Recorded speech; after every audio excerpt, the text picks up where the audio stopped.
Want to travel forever, but your budget is not big enough? No worries, we'll show you how to travel on a budget. Welcome to Travel-tastic, and today we are counting down our picks for the top 10 Airbnb tips to save money. Are you a fan of our videos? Be sure to subscribe to Travel-tastic and ring the bell to be notified about our latest videos. Traveling is fun and it widens your horizons. What is more, it is best done in comfort. Want to travel long and without switching to survival mode? Use our top 10 tips on how to economize while using Airbnb, one of the best companions on your travels that helps you meet locals and feel at home even in the most unknown environments. In this video, we are going to reveal 10 pieces of money-saving advice while using Airbnb.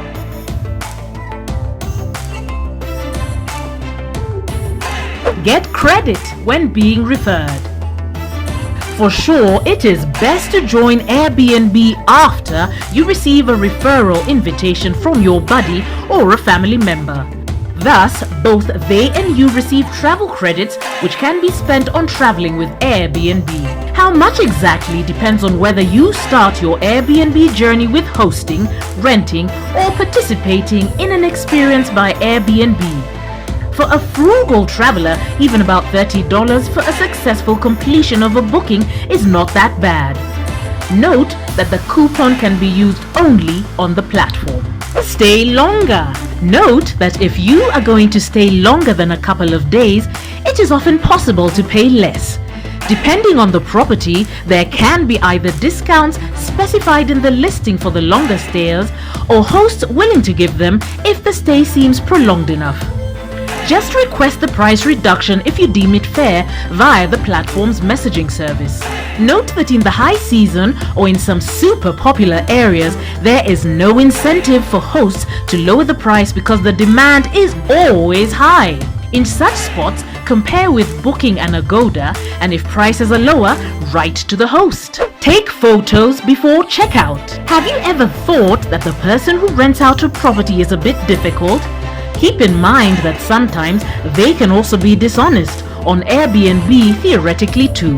That means that they can charge for something you have not caused even if they look nice. Note that it often happens that landowners can ascribe to you damage to their property you have not done or state that you have left a terrible mess and charge extra cleaning fees. Thus, it is always best to take photos of the rented space before checking out.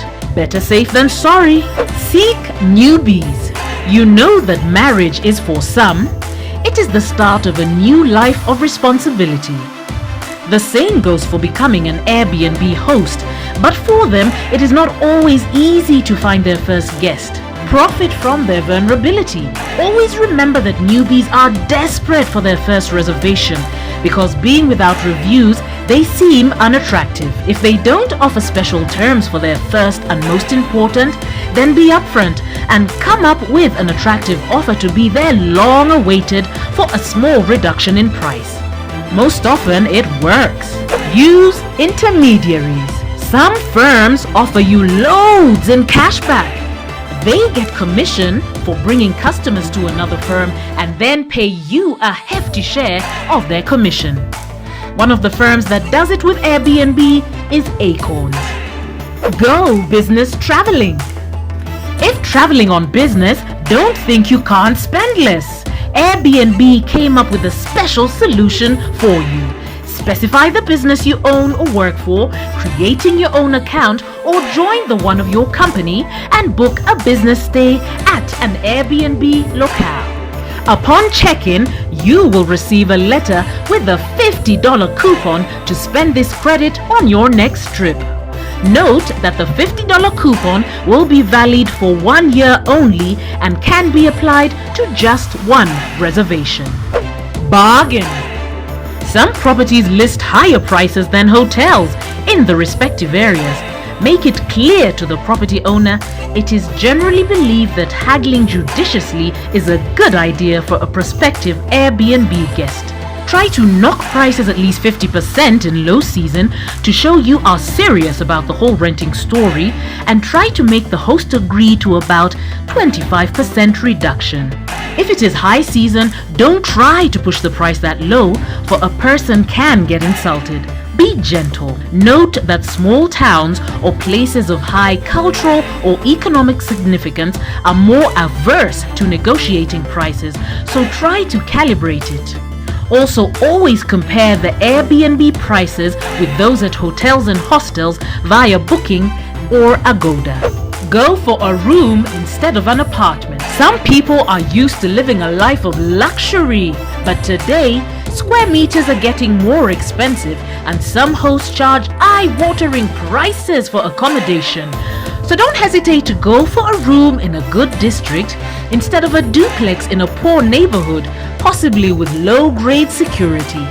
Also, renting a room is a way to socialize with locals, and probably they will show you around. Don't move properties in the same city. If willing to stay in two separate districts in one city, just settle for one. The longer you stay at one particular property, the less you pay. Even if remaining in only one city area may not be as engaging as in two, bear in mind that you'll always be able to go to other localities to do sightseeing or party. And don't forget that by staying put, you don't have to fuss about packing up and moving. If coming back, try to cut out Airbnb. Better for both sides. Your Airbnb hosts usually become close enough for you to raise the question of staying in their place next time you visit without using Airbnb. Friendly people, they are usually willing to make it possible for you to return to them next time without Airbnb commissions off the platform, so to speak. Tell them that this way both of you save and they earn extra, and that like that it is possible to avoid the fuss of booking online. Do you agree with our picks? Check out our other videos from Travel-tastic, and be sure to subscribe and ring the bell to be notified about our latest videos.